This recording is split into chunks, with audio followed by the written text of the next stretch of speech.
Interstate అప్డేట్స్లో Bihar వెళ్దాం. అక్కడ assembly ఎన్నికలు సమీపిస్తున్న వేళ పొలిటికల్ హీట్ పీక్స్కు చేరుకుంది.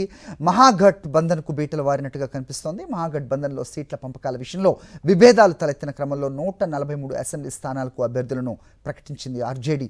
కాంగ్రెస్తో ఏకాభిప్రాయం కుదరక ముందే లాలూ ప్రసాద్ యాదవ్ పార్టీ తమ అభ్యర్థుల పేర్లను ప్రకటించి సంచలనం సృష్టించారు.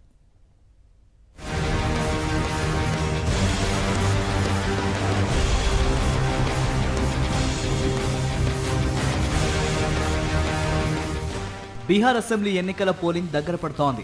కానీ ఇంతవరకు విపక్ష ఇండియా కూటమి మహాగఠ్ బంధన్లో సీట్ల పంపకాలు పూర్తి కాలేదు. దీనిపై కాంగ్రెస్ ఆర్జేడీ మధ్య మంతనాలు కొనసాగుతున్న వేళ లాలూ ప్రసాద్ యాదవ్ పార్టీ అభ్యర్థుల జాబితాను విడుదల చేసింది. 143 స్థానాలకు అభ్యర్థుల పేర్లను ఖరారు చేసింది. ఆర్జేడీ అగ్రనేత మాజీ ఉప ముఖ్యమంత్రి తేజస్వి యాదవ్ వైశాలి జిల్లాలోని రాఘేపూర్ స్థానం నుంచి పోటీ చేస్తున్నారు.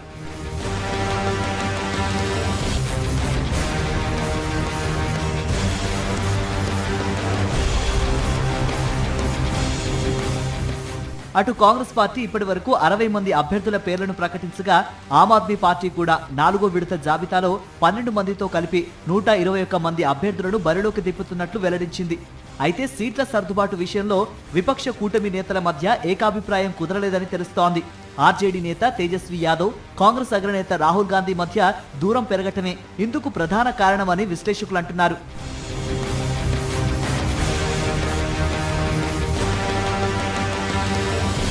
ఈ కారణంగానే మహాగఠ్ బంధన్ ఇంతవరకు సీట్ల పంపకాలపై ఎలాంటి ఉమ్మడి ప్రకటన చేయలేకపోయింది.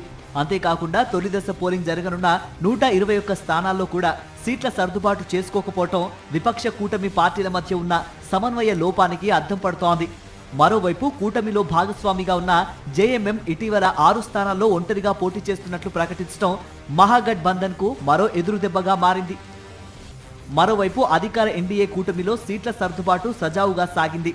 ప్రధాన భాగస్వామ్య పక్షాలైన బీజేపీ, జేడీయూ చెరో 101 స్థానాల్లో పోటీ చేయనున్నాయి. ఎల్జేపీకి 29, హిందుస్థానీ అవామ్ మోర్చా, రాష్ట్రీయ లోక్ మోర్చాలకు చెరో 6 సీట్లను కేటాయించారు. జేడీయూ ప్రకటించిన 101 స్థానాల్లో ఓబీసీలు, ఆర్థికంగా వెనుకబడిన వర్గాలకు కలిపి 59 సీట్లు కేటాయించారు.